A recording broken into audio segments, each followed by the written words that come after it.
పథకాలు పెట్టి నిధులు ఖర్చు చేయని పథకాలకు తిరిగి మళ్ళీ ఇది ఈ బడ్జెట్ లో కూడా అవే పథకాలు, అదే నామస్మరణ, అదే కేటాయింపు. ఎట్లా నమ్మాలి? పోయిన బడ్జెట్ లో రాజీవ్ యువ వికాసానికి 6,000 కోట్లు పెట్టామన్నారు, 6 పైసలు కూడా ఖర్చు పెట్టలేదు. మళ్ళీ ఈ బడ్జెట్ ప్రసంగంలో మళ్ళీ అదే రాజీవ్ యువ వికాసం పథకం గురించి ఏదో గొప్పగా చెప్పారు. పోయిన బడ్జెట్ లో చెప్పారు, బల్లలు కొట్టారు, 6 పైసలు ఖర్చు పెట్టలే. తిరిగి మళ్ళీ అదే పాట మారింది ఈ బడ్జెట్ లో. అట్లా ఇందిరమ్మ ఆత్మీయ భరోసా 24-25 బడ్జెట్ లో పెట్టిండ్రు, 25-26 బడ్జెట్ లో పెట్టిండ్రు, ₹1 ఇవ్వలేదు, 1 పైసా కూలీలకు అందలేదు. మళ్ళీ ఈ బడ్జెట్ లో అదే చదువుడు చదివిండు బట్టి. అంటే నీ బడ్జెట్ కో శాంటిటీ లేదు. బడ్జెట్ అనేది కేవలం అంకెలు మాటల గారడిగా మార్చింది తప్ప మీ కేటాయింపుల ఖర్చు విషయంలో ప్రజలకు పథకాలు అందించడంలో చిత్తశుద్ధి లేదు అని అర్థమైతా ఉంది. అది ఆత్మీయ భరోసా అయినా రాజీవ్ యువ వికాసం అయినా. ఆ రాజీవ్ గాంధీ పేరు పెట్టి ఆయన ఆత్మ క్షోభించే విధంగా చేసిండ్రు, ₹1 ఖర్చు పెట్టలేదు రాజీవ్ యువ వికాసం. ఇందిరమ్మ పేరు పెట్టి ఇందిరమ్మ ఆత్మ క్షోభించే విధంగా ఇందిరమ్మ ఆత్మీయ భరోసా కూడా పైసా అందించలేదు. అంటే కనీసం మీ నాయకులని చెప్పుకునే మీ ఇందిరమ్మ పేరు మీద పెట్టిన పథకం, మీ రాజీవ్ యువ వికాసం అని రాజీవ్ గాంధీ గారి మీద పెట్టిన పథకానికే ₹1 ఇయ్యలేదు, ₹1 ఖర్చు పెట్టలేదంటే మీదంతా కూడా బట్టి బడ్జెట్, బడా జూటా బడ్జెట్, బట్టి బడ్జెట్, బోగస్ బడ్జెట్ అనేటువంటిది చాలా స్పష్టంగా అర్థమైతా ఉంది. అసెంబ్లీ ఎన్నికల టైంలోనేమో అభయహస్తం, ఇవాళ 3వ బడ్జెట్ చూసిన తర్వాత అది అభయహస్తం కాదు, రిక్తహస్తం అని అర్థమైపోయింది. తెలంగాణను, హైదరాబాద్ ను 3 ముక్కలు చేయడం తప్ప ఈ బడ్జెట్ లో విజన్ లేదు. బడ్జెట్ లో చూస్తే ఆ క్యూర్ ఆ 3 ముక్కలాట తప్ప బడ్జెట్ లో ఎక్కడ కూడా విజన్ కనబడలేదు. మాకు ఓటు వేసిన ప్రజలకు వెన్నుపోట్లు వచ్చారు. ఇవాళ బడ్జెట్ చూస్తే మహిళలకు 2,500 ఇస్తామన్నారు, మొండి చెయ్యి. వృద్ధులకు 4,000 పెన్షన్ ఇస్తామన్నారు, మొండి చెయ్యి. ఉద్యోగస్తుల పాత బకాయిలు ఇచ్చే విషయంలో, పిఆర్సీ డిఏ విషయంలో ఉద్యోగస్తులకు మొండి చెయ్యి. రిటైర్డ్ ఉద్యోగుల బకాయింపుల చెల్లింపు విషయంలో ఏదైనా చెప్తారేమో, ఊరట కలిగిస్తారేమో అంటే మొండి చెయ్యి. ఉపాధ్యాయులకు మొండి చెయ్యి. ఆర్టీసీ డేట్ ఏమైనా పెట్టి వాళ్ళని ప్రభుత్వ ఉద్యోగులు గుర్తిస్తారేమో అంటే ఆర్టీసీ కార్మికులకు మొండి చెయ్యి. సింగరేణి కార్మికులకు మొండి చెయ్యి. చేనేత కార్మికులకు మొండి చెయ్యి. గౌడన్నలకు మొండి చెయ్యి. యాదవ సోదరులకు 2వ దశ గొడ్లు ఇస్తారేమో అంటే మొండి చెయ్యి. మా ముదిరాజులను బీసీఏలో చేరుస్తారేమో, వాళ్ళకి ఏమైనా సంక్షేమ పథకాలు పెడతారేమో అంటే మొండి చెయ్యి.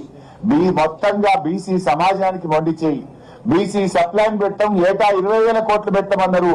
ఇవాళ 3వ బడ్జెట్ అయిపోయిన తర్వాత కూడా బీసీలకు సప్లైన్ పెట్టింది లేదు, బీసీలకు మొండి చెయ్యి చూపించారు. ఎస్సీ ఎస్టీలకు మొండి చెయ్యి.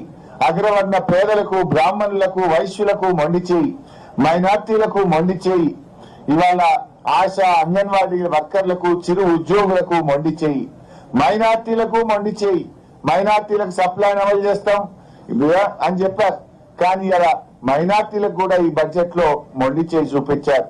ఈ బడ్జెట్ లో సకల జనులకు దక్కింది గుండు సున్నా తప్ప ఏమీ లేదంతా అంకెల గారిడి, మాటల గారిడి తప్ప వీళ్ళ బడ్జెట్ లో పేదల పట్ల నిజాయితీ లేదు, చిత్తశుద్ధి లేదు అనేటువంటిది అర్థమవుతా ఉంది.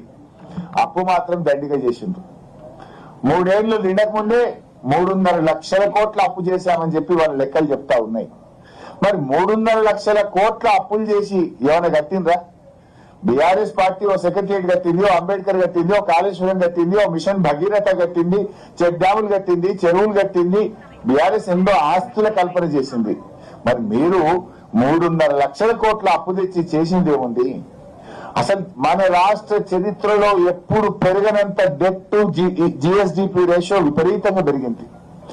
డెట్ టు జిఎస్డిపి కాంగ్రెస్ ప్రభుత్వం వచ్చిన 27% ఉంటే 2 ఏళ్లలోనే అది 29% పెరిగింది.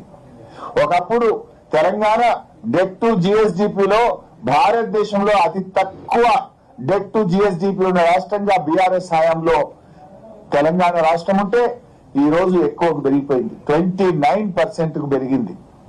అసలు ఇంకా ఆయన బట్టి గారు అంబేద్కర్ సూక్తులు చెప్తా ఉన్నాడు, రాజ్యాంగ విలువల గురించి మాట్లాడుతున్నాడు. వెనుక ఫిరాయింపు ఎమ్మెల్యేలను కూర్చోబెట్టుకొని రాజ్యాంగ విలువల గురించి మాట్లాడడం విడ్డూరం. మీ వెనక ఎవరు కూర్చొని పెట్టినావు? పార్టీ బీఆర్ఎస్ పార్టీ ఎమ్మెల్యేలను కొనుక్కొని ఫిరాయింపు ఎమ్మెల్యేలను మీ వెనక కూర్చోబెట్టుకొని నువ్వు అంబేద్కర్ సూక్తులు రాజ్యాంగ విలువల గురించి మాట్లాడడం ఇది సిగ్గుచేటు. అసలు బీఆర్ఎస్ 10 ఏళ్ల కాలంలో మా 10 ఏళ్ల పాలనలో బూడిద నుంచి ఫీనిక్స్ పక్షిలాగా ఈ రాష్ట్రాన్ని ఎగిరింపజేసింది బీఆర్ఎస్. కానీ మీరు ఆ ఫీనిక్స్ పక్షిని బూడిద చేసిన పాపం ఈ 2 ఏళ్ల కాంగ్రెస్ పాలనది. అసలు మీరు ఒక్కటన్నా ఉండదా? స్కాములు తప్ప స్కీములు ఉన్నాయా మీ గవర్నమెంట్ లా? మేడారం గురించి ఏదో గొప్పగా చెప్పిండ్రు. మేడారం టెండర్లలో ఏం జరిగిందో మేం చెప్పలే, మీ కేబినెట్ మంత్రి గారి కుమార్తెనే చెప్పింది. ఆ టెండర్ మాకు దక్కిందని కోపంతో టెండర్ ను రద్దు చేశారు. ఆ టెండర్ ను ఆర్ఎన్బి శాఖకి ఇచ్చి పొంగిలేటి గారు దక్కించుకున్నారు అని మీ కేబినెట్ మంత్రి బిడ్డే చెప్పింది కదా. మేడారం గురించి చెప్తున్నారు. నాసి రకం పనులతో 4 రోజులకే మేడారం పనులు నేలపాలైనాయి. మేడారం పనుల మీద స్కామ్ జరిగింది. టెండర్ల మీద ఉన్న ప్రేమ మీకు పనుల మీద లేకుండా పోయింది. ఇలా గురుకులాల్లో తిండి పెట్టే దిక్కులేదు కానీ ఈయనేదో అంతర్జాతీయ ప్రమాణాలు ఆ స్కూల్ పెడతా ఈ స్కూల్ పెడతా అని మాట్లాడుతుండు. మీ పాలనలో 160 మంది పసిపిల్లలు గురుకుల పిల్లలు ఇవాళ చనిపోయినటువంటి పరిస్థితి. తిండి సరిగా పెట్టక పిల్లలు బుక్కులు పెట్టి చదువుకోవాల్సిన పిల్లలు రోడ్ల మీదకి వచ్చి ధర్నాలు చేస్తున్నటువంటి పరిస్థితి. గురుకుల పిల్లలకు కడుపు నిండి అన్నం పెట్టలేని నువ్వు ఏదో ఇంటర్నేషనల్ స్కూళ్లు నేను విద్యను ఉద్ధరించిన అని చెప్పి ఇవాళ బడ్జెట్ లో చెప్పేటట్టు ప్రయత్నం చేసిండ్రు. సరిగా పెట్టుబడులు అయితే మళ్ళీ గవే కట్టుకథలు. పెట్టుబడుల విషయంలో అన్ని అంకెలు తప్ప వైట్ పేపర్ రిలీజ్ చేయడానికి ఇప్పటికీ చాలా సార్లు అడిగినాం. ఏ కంపెనీ పెట్టింది, ఎక్కడ పెట్టింది, ఎన్ని ఉద్యోగాలు వచ్చినాయి, ఒక వైట్ పేపర్ రిలీజ్ చేయమని బీఆర్ఎస్ అడిగింది. ఇప్పటిదాకా వైట్ పేపర్ రిలీజ్ చేయలేదు. కేవలం అవే కట్టుకథలు పెట్టుబడుల విషయంలో ఇవాళ బడ్జెట్ ప్రసంగంలో చెప్పారు. మేమేదో విదేశాలకు పోయినాం, పెట్టుబడులు తేవడానికి పోయినాం అంటుండ్రు.